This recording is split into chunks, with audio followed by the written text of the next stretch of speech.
Tissue culture. In plant breeding, the technique of tissue culture has emerged as a very efficient tool to propagate better improved crops. Tissue culture is much approachable technique than other traditional plant breeding techniques. By using this method, cells, tissues, etc. are maintained and grown in vitro under aseptic conditions in artificial medium, providing necessary nutrients for growth. In 1839, Schladen and Schwann proposed that cell is the basic unit of life and is capable of autonomy. Each cell, if given an environment, is capable to regenerate into a whole plant. Based on this theory, a German physiologist, Gottlieb Heberland, in 1902 developed the concept of in vitro cell culture, also called tissue culture. Cells in his experiment increased in size but failed to divide, due to which his predictions failed. However, his hypothesis paved the way for more research. He is thus regarded as the father of tissue culture. Taking cue from his experiments, Hanning in 1907 took nearly mature embryos of crucifers and successfully grew them to maturity. In 1908, Simon regenerated callus, buds, and roots from poplar stem segments and established the basis for callus culture. During 1950s, scientists found that any part of a plant grown in nutrient media under sterile conditions can give rise to a whole new plant. The plant part used in culture is called as explant. This property of plant cells to give rise to a whole new plant is called totipotency. The term totipotency was coined by Stewart in 1968. Totipotency. It requires a nutrient medium that contains sucrose, inorganic salts, vitamins, proteins, and growth regulators, such as auxins and cytokinins. Technique of tissue culture.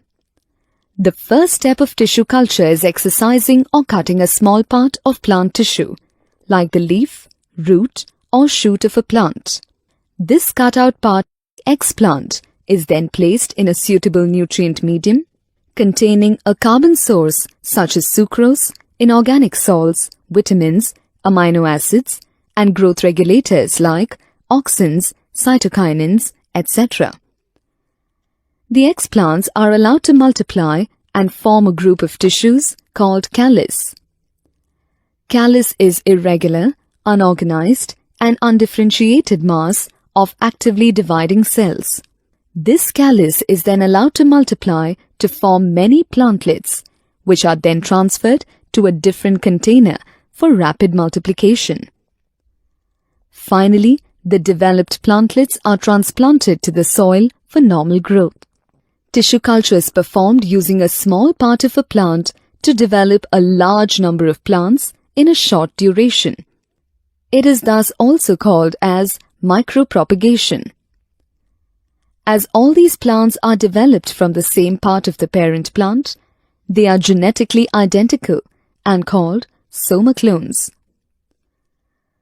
Micropropagation is extensively used in horticulture and floriculture and is employed in the large-scale production of tomato, banana, apple, etc. This technique can also be used to propagate high-yielding disease-resistant varieties in a short span. Even in conditions when a plant is diseased, tissue culture is used for recovering healthy plants from diseased plants by taking the explant of the apical or axillary meristem. This is done because the meristem is always free from pathogens due to lack of vascular supply. The process of using the meristem for propagation is known as meristem culture. Culturing of meristems has been successfully carried out in plants such as banana, sugarcane, and potato. There are many advantages of tissue culture, which are as follows. A large number of plants can be grown in a short period of time. Healthy plants can be grown from diseased plants. Plants without seeds can be multiplied. It is useful where sexual reproduction is not possible.